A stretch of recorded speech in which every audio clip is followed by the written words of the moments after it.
John here. In this video, I'm going to step you through the income report for July 2021. It's just going to showcase some of the sites in my website portfolio. It does not include any revenue or expenses for FatStax. There's no point in talking about FatStax. The reason for these reports is to demonstrate that regular niche sites can be a good business. So I'm going to jump right into all the numbers. So bear with me. There's a lot going on here. And basically, I break it down like this. Okay, I've got sites 1 through 11, but there are some missing because I've sold those. So if when I sell a site, that's wiped off the tracking, but I keep the sites that I keep with the same numbers each month for continuity. We've got revenue here. This is gross revenue and it has not taken account into expenses. I will get into expenses and content investment later in the video. This is the total number of articles published as of the end of July. PV over art is page views per article for the month of July. So in this case, it would be whatever the total number of page views divided by total number of articles arrived at this number. This number, rev/art, is revenue per article for July 2021, and RPS is revenue per 1,000 sessions. This is the term that AdThrive, which is the ad network I use, uses for this. This is a pretty important metric. Okay, so let's dive into the numbers. First off, obviously the focus of my entire portfolio is Site 1. This is a huge earner. The numbers are outstanding. I mean, we've got the highest page views per article average, and that's because a lot of the articles on the site have just had a lot more time to rise up in the search engine, and I do invest pretty much by far the most of time and money into the site each month because it is basically my bread and butter. So it's a big focus of what I do. Revenue per article is also by far the best for the site, and the RPS is also the very best. So this site just hits on all cylinders, so it's very, very good. But you'll see here Site 9, which is a site that's doing really, really well. This is only 13 months old, although I did seed it with quite a bit of content, 79 articles from another site that were redirected. So it definitely had a head start, but it was a fresh domain registration. I did not use an aged domain for this. So inside 13 months, this site is performing really, really nicely. I would like to get this number up, obviously. I'm pretty happy with 456 here. And the RPS is low, and interestingly enough, I recently discovered there's a fair amount of traffic from India, and the overall percentage of traffic from the US is lower than my other sites. So I suspect that that's explaining the low RPS because this is a fairly commercial niche site. Now, most of the content is informational, but it's fairly commercial, and I would expect that this would have been closer to this number, which would really do wonders for the revenue, but the traffic source is just not quite high enough for the US. Now, quickly, Site 3 is a site I bought years ago. I have kicked that thing along and thrown all sorts of garbage at it and experimented with it, and it's almost like a dummy site. But I recently have developed a somewhat of a content plan. So the reason the articles is asterisk is placed here for that, it has thousands of articles, but a lot of that content was on the site when I bought it. It doesn't really get any traffic. So the 200 is the articles I've added with a slight different content strategy. So I'm basing the numbers off the 200. If you wanted to get an accurate number with, I think there's literally 15,000 articles on there. Basically these numbers would be almost close to zero based on that. So I think this gives a more accurate reflection of what's going on with the site to reduce the article count for that. Site 6 is a small site. This also I've kicked along a little bit, and it's a domain I've had for some time. I'm not sure if I'm going to put a whole lot of time or money into it. This is how it's performing. Once upon a time, I was putting quite a bit of time into it. I actually moved a lot of the better content over to Site 9. There was a big overlap in the topics. So I moved that over here because Site 9 was just outperforming, and I thought I might as well focus on this more, and I suspect it's paid off. I think that was a good decision, but time will tell. Site 8 is cyclebaron.com. That is the one portfolio site that I reveal the domain, so you can check that out. This number here is highly, highly skewed because a lot of FatStax readers go to the site. They tend to spend a lot more time on the site than just folks who actually arrive there genuinely looking for the cycling information. So what happens is this is going to be skewed very, very high for this site. So this is almost a worthless number for CycleBaron. So don't think if you're not hitting 40 RPS for your site that you're doing something wrong. This is totally out to lunch. All right. As you can see, RPS will range a lot, depends on the niche, and in this case, on your traffic sources. So don't always compare your RPS numbers to what other sites are doing, because it really does vary on the niche. Like Site 3 will probably never do better than this. It's in the entertainment arena, movies, music, and that sort of thing, and it's just not really commercially all that viable. This is a disappointing number because it's in a tech-oriented niche, and I would expect that that would be higher, and I hope it does go up. I expect and hope that this would go up. I'm quite happy with the Site 10. I won't reveal that niche, but that's performing quite nicely. And Site 11 is, this is probably always going to be a low number. This is a new site I launched in April, actually, and I bought an aged domain from Otis Global. And this site I'm very excited about, and I'm pouring, as you can see, the total number of articles so far within only a few months. I'm pouring a ton into the site because I think it has really, really great potential. And as you'll see in future screenshots, the DR for this is already very, very high. So, and that's because I purchased an aged domain and launched the whole site that way. So the three sites I'm really focusing on right now would be Site 1, Site 9, and Site 11, and that's for the foreseeable future. So next I'm just going to rip through some traffic screenshots so you can just get an overall sense. You can see the DR for the various sites. So that's Site 1, that's the biggest site. I'm not going to go into a whole lot of detail. Site 3 is that site I bought that I've just been kicking along for years and had never really had any real plan.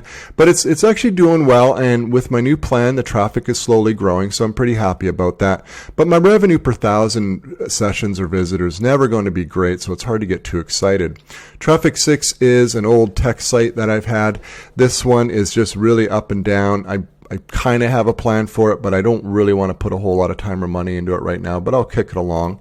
And one note about Site 6. The DR17 is actually pretty good, really, for the overall site. So that at least has that going for it.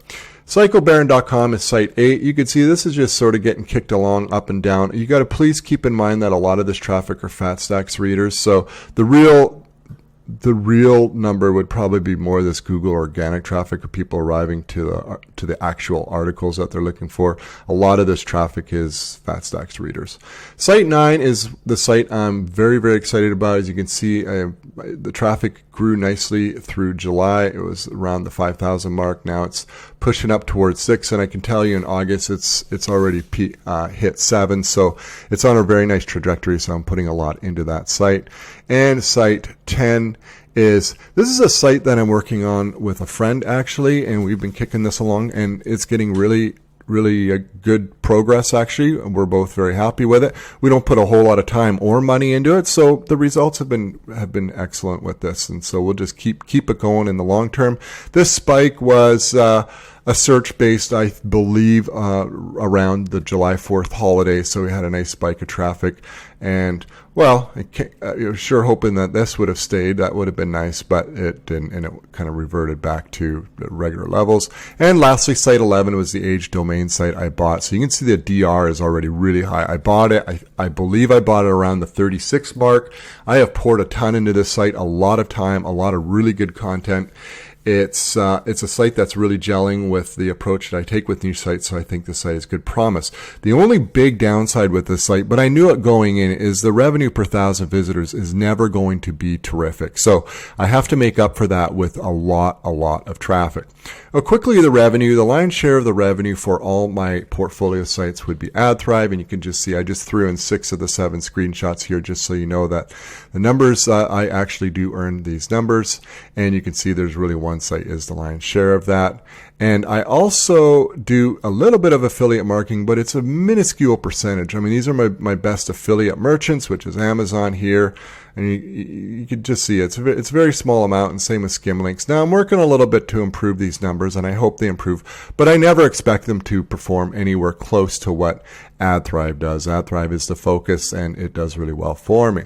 So let's jump into the expenses. And expenses for July were pretty much in line with what it's been over the last many months. And my expenses are basically hosting, virtual assistants, and software. And I break down in those topics there. You can see it. Hosting, I switched recently a couple months ago to Rocket.net hosting from Kinsta. Kinsta's great hosting, but I was able to save over $1,000 a month by switching to Rocket.net, and I'm really getting great performance. I got all my sites there. They did all the migrations. So it's been a great experience. The security's awesome. They've got some really great security features. So it's been a good experience, and I'm very happy with Rocket.net, especially since I'm saving a lot of money. VAs, I have a number of VAs who have been working with me for years and years, and they're a great team, and they just help do all the formatting and outreach. When we're seeking uses of images, I use a lot of images on my sites. I like to get permission for that and so forth. Shutterstock, I pay for a license with a bunch of user seats for that, so that's that cost. And then there's the various software such as social media posting, Ahrefs, and some others that I use to run my niche site. So that's the total expenses for the month. And so net income after those expenses was $73,244. But you're probably wondering, well, John, you probably invested in some content. And I did invest, and in fact, I invested a lot into content. I invested over $31,000 into content. And the reason I break out content investment from my expenses is I view content as an investment for the future. These expenses, including virtual assistants, this is the cost to actually run, to operate the sites itself. If I stopped a lot of this, like hosting, for instance, the sites wouldn't exist. Business over, right? If I stop investing in content, I'm going to still enjoy probably the same amount of traffic, maybe even a little bit of growing traffic for quite some time. And now at some point, obviously, the traffic would start dropping and dropping and dropping. But for the foreseeable future, and I suspect it would be many, many months, the traffic would maintain and may even go up as as newer articles I publish would rise in the search engines. I've had sites in the past where I didn't touch them for years, and the traffic just remained stable. So that's my argument for keeping content investment as a sort of separate outside or broken out of the expenses. Now, we can debate the whole thing about, in terms of site valuations, whether content investment for the last average of the last 6 or 12 months should be deducted from the net income or not. I say not, but that's a whole separate debate. I'm not going to get into that. But that's my approach to it, and that's how I'm going to value my sites. That's how I do value my sites, and I do have all the valuations at the end of this video. But I'm going to disclose the content investment because I think that's very important in these income reports, because, I mean, all of us, that's our primary product. That's the number one thing we're dealing with. It's probably for most of us, it's our biggest frustration, trying to get really good content for the lowest cost possible, and it's always a balancing act. So currently I've used a number of content sources, and it depends on the content. Now, for many months I used mostly Writer Access, but recently I gave Passion Posts a good try, and I actually put in a fairly sizable order. Now, if you're interested in trying Passion Posts, there is a coupon for a discount in the description here. And I've just recently placed my second sizable order. But I do want to say this. They are different than Writer Access. In Writer Access, you basically join and you have access to thousands of writers, and you submit your writing article projects, and they just get snapped up very, very quickly. Okay. Passion Post is an in-house service in that they have their own pool of writers.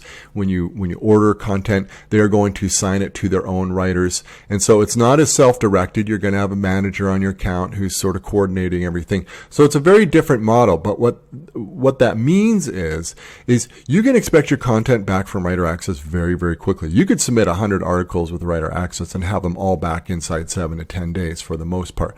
Passion Posts, that's not going to happen. You're going to have to be patient. They're busy and they are growing. And so I'm getting quoted right now for my next order at about 6 months. No, it's not 6 months, 6 weeks to complete an order. Now, they do drip feed the content as it's done throughout the month. So as long as that's happening, I'm actually quite happy. I don't have a problem with it.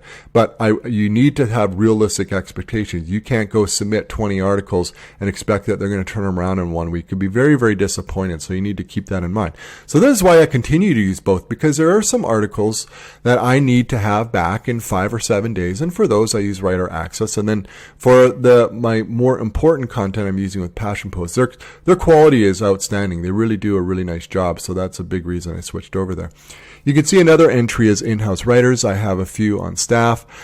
Some work, most of them are working kind of 3/4 time. They have some flexibility. I like offering the flexibility because it attracts good writers. Maybe they have other gigs that's going on, and so they fit in work with me when they can. And they're excellent. I hired them through the ProBlogger job board. If you're looking for hiring freelancers directly and not using any service or platform, ProBlogger is really, really good. Well worth the $75 to list with them. And Fiverr is providing some custom graphics and some video stuff that I'm doing. So that's been a fairly new expense, and I've been investing in Fiverr and have found some really good gigs for that. And lastly, I have a portfolio manager who helps run and manage all of the sites. So net income after content and expenses would be $41,858, which is pretty good considering the reinvestment into content that I'm doing. And I can tell you August will at least be that much or more. Lastly, we have valuations. Now, take all of these numbers with a huge, huge grain of salt. Okay, the real value of your site is what someone's willing to pay for it. It could be more than is listed here. It could be less. I mean, who knows, right? So when I value these, I used a 40x multiple. I suspect my smaller sites would go for 45 or 50 fairly quickly. Okay, so I'm being conservative there, but I did not discount any content expense for any of these sites. So some of you might say, well, that's not realistic either. At the end of the day, it's going to fall somewhere around these numbers. Could be lower, could be higher. So site 1's obviously my highest number, and then that site 9 is the one that's been growing quite nicely, is doing well. I'm hoping inside 12 to 18 months, site 11 is going to be, pushing into 6 figures as well. And the other sites, I'll be kicking along. So those are never going to grow a whole lot all that quickly. Okay. So please keep in mind when you're valuing sites, it's really just, you're never really going to know exactly what it's worth, but that's my approach for this. I would actually realistically expect 45x for these sites, but I wanted to be conservative in this valuation. That's a wrap on July 2021 income report for the portfolio sites. If you have any questions about it, just leave them in the comments. Try to monitor them regularly, and you can learn more at fatstacksblog.com. I got a free course called 6-Figure Baseline Blogger. I also have a full paid course that covers pretty much everything that I do to build up a portfolio of passive earning niche sites. So check that out. Thanks for watching.